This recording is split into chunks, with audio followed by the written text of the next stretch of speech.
আমি বাংলাদেশ জাতীয়তাবাদী দলের একজন কর্মী। আমাদের নেতা শহীদ রাষ্ট্রপতি জিয়াউর রহমান বাংলাদেশের সংবিধানে প্রথমবারের মতো বিসমিল্লাহির রহমানির রহিম সংযোজন করেছিলেন।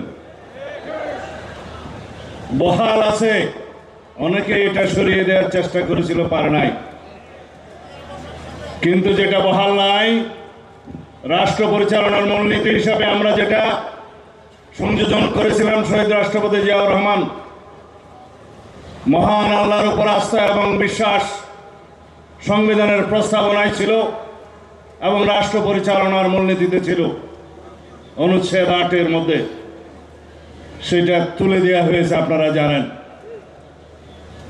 আপনারা কি চান সেটা আমরা পুনর্বহাল করি? আওয়াজ তো কম। আপনারা চান সেটা পুনর্বহাল হোক? ইনশাআল্লাহ সেটা আমরা পুনর্বহাল করব। আমাদের এখানে বিদেশি মেহমানরা যারা বলেছেন আল্লামা ইকবালের শের বলে গিয়েছেন। আমি তো আমাম।